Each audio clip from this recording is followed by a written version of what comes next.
Sallallahu ala Muhammad, sallallahu alaihi wasallam, sallallahu ala Muhammad, sallallahu alaihi wasallam.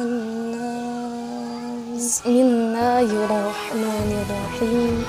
Assalamualaikum warahmatullahi wabarakatuh. Alhamdulillahillazi ja'ala ramadana syahra siyam syahran fihi nutahhiruhu ajsadana minal ma'asi wal atham. Wassalatu wassalamu ala ashrafil anbiya'i wal mursalin sayyidina Muhammadin wa ala alihi wa sahbihi ajma'in.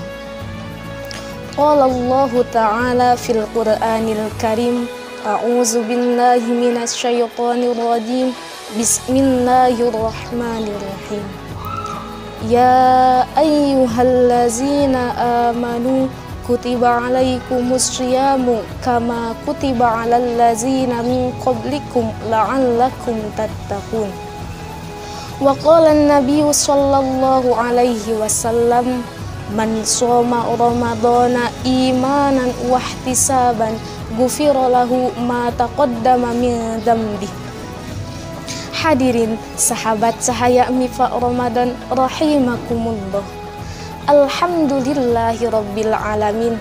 Kita semua diberikan kesempatan oleh Allah Subhanahu wa taala untuk merasakan, menikmati bulan suci Ramadan ini, di mana pada bulan tersebut Allah Subhanahu wa taala memerintahkan kepada kita semua beberapa amalan-amalan yang dapat kita kerjakan. Di antaranya yaitu amalan atau pekerjaan puasa. Puasa di bulan Ramadan merupakan salah satu perintah yang Allah turunkan kepada hambanya agar hambanya mengikuti taat terhadap perintah Tuhannya. Lalu apa puasa itu? Puasa dapat diartikan menurut lugah sebagai kata menahan. Segala sesuatu yang mengandung makna atau mengandung arti menahan, maka itu dapat dikatakan sebagai puasa. Contohnya, ketika kita menahan hawa nafsu kita, maka itu dapat dikatakan sebagai puasa. Ketika kita menahan rasa kantuk kita, maka itu dapat dikatakan sebagai puasa. Dan ketika kita menahan rasa rindu kita, maka itu dapat dikatakan sebagai puasa. Lalu, apa puasa menurut istilah? Puasa menurut istilah yaitu menahan diri dari segala sesuatu yang dapat membatalkan puasa, dari mulai terbitnya fajar hingga terbenamnya matahari atau hingga masuknya waktu maghrib. Kemudian Abu Suja mengatakan 4 kewajiban bagi orang yang berpuasa. Apa kewajiban orang yang berpuasa? Kata Abu Suja, yang pertama yaitu niat. Ketika seseorang berpuasa, maka orang tersebut wajib untuk berniat terlebih dahulu. Kenapa demikian?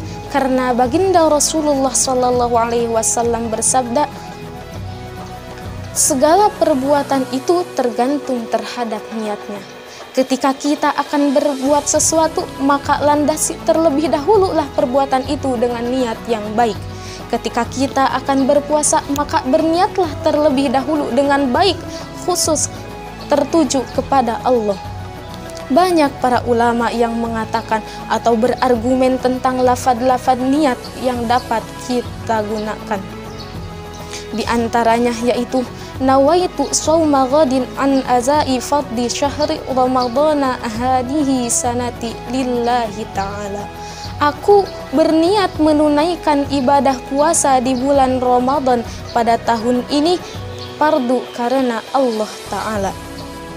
Hadirin sahabat, itu merupakan salah satu referensi atau salah satu lafaz niat yang dapat kita gunakan. Adapun penempatan niat yaitu dalam hati, sedangkan talafud pada lisan hukumnya sunat. Sebagaimana dalam kitab Safinah, tempatnya niat itu di dalam hati, sedangkan mengucapkan niat pada lisan hukumnya sunat. Ketika kita melandasi atau berniat mengerjakan sesuatu itu dengan kebaikan, maka insya Allah kita akan menuai kebaikan. Begitu pula sebaiknya ketika kita akan melaksanakan suatu perkara dengan niat yang tidak baik, maka kemungkinan besar perkara yang dihasilkan juga itu akan tidak baik. Oleh karena itu, mari kita sama-sama melandasi diri kita, melandasi hati kita untuk berniat berpuasa di bulan Ramadan ini lillah karena Allah Ta'ala. Kemudian yang kedua yaitu kewajiban bagi orang yang berpuasa adalah menahan diri dari lapar dan dahaga. Kenapa demikian? Karena seseorang yang berpuasa itu harus atau diwajibkan untuk menahan diri dari makanan ataupun minuman yang masuk ke dalam dirinya. Dalam sebuah hadis dikatakan, tidak ada satu orang pun yang berpuasa di muka bumi ini kecuali ia hanya mendapatkan rasa haus dan lapar saja. Kenapa ia hanya mendapatkan rasa haus dan lapar saja?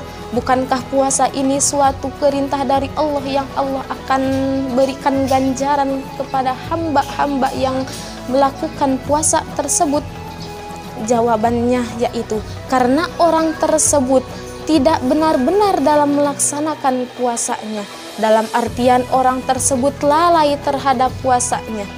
Bolehlah orang tersebut dikatakan menahan laparnya, menahan hausnya dari mulai terbitnya fajar hingga terbenamnya matahari. Tetapi orang tersebut boleh jadi dikatakan orang tersebut tidak menjaga apa-apa yang membatalkan puasa, baik itu yang membatalkan pahala puasa. Oleh karena itu, mari kita jaga puasa kita. Kita rawat puasa kita agar puasa kita mampu menjadi puasa yang diterima di sisi Allah. Dalam artian puasa yang semata-mata karena Allah, terkhusus hanya karena Allah. Lalu, apalagi yang diwajibkan bagi orang yang berpuasa? Yang ketiga, kewajiban bagi orang yang berpuasa yaitu menahan diri dari jima. Untuk siapa larangan tersebut? Untuk siapa kewajiban menahan diri dari jima tersebut? Hal tersebut, perkara tersebut dikhususkan, diperuntukkan kepada orang-orang yang sudah membina keluarga atau membina rumah tangga. Kenapa demikian? Karena jika orang yang melakukan jima sebelum menikah, maka itu bukan dikatakan jima, melainkan zinah. Karena orang tersebut belum menikah. Dikatakan jima tersebut jika orang tersebut telah menikah. Allah Subhanahu wa Ta'ala berfirman dalam Al-Quran surah kedua ayat 187, yang artinya dihalalkan bagi kalian, dihalalkan bagi kamu melakukan atau bercampur dengan istri-istrimu pada malam bulan puasa. Kenapa demikian? Karena pada malam bulan puasa itu kita tidak melakukan ibadah puasa, melainkan kita diperbolehkan untuk memakan, meminum apa-apa yang disenangi oleh kita. Karena waktu tersebut bukanlah waktu untuk berpuasa, melainkan waktu tersebut untuk berbuka. Hadirin sahabat cahaya Mifa Ramadan rahimakumullah. Kemudian yang terakhir, Abu Suja mengatakan bahwa kewajiban bagi orang yang berpuasa yaitu menahan diri dari muntah disengaja. Baginda Nabi Muhammad SAW bersabda, barang siapa yang muntah tanpa sengaja, maka ia tidak diwajibkan untuk mengqadha puasanya. Begitupun sebaliknya, ketika seseorang melakukan muntah dengan sengaja, maka orang tersebut akan diwajibkan untuk mengqadha puasanya. Karena orang tersebut tidak ada alasan untuk menahan atau mengeluarkan sesuatu dari mulutnya, sehingga sesuatu tersebut dapat membatalkan puasanya. Ketika muntah itu tidak disengaja, maka itu tidak akan mewajibkan orang tersebut untuk mengqadha puasanya.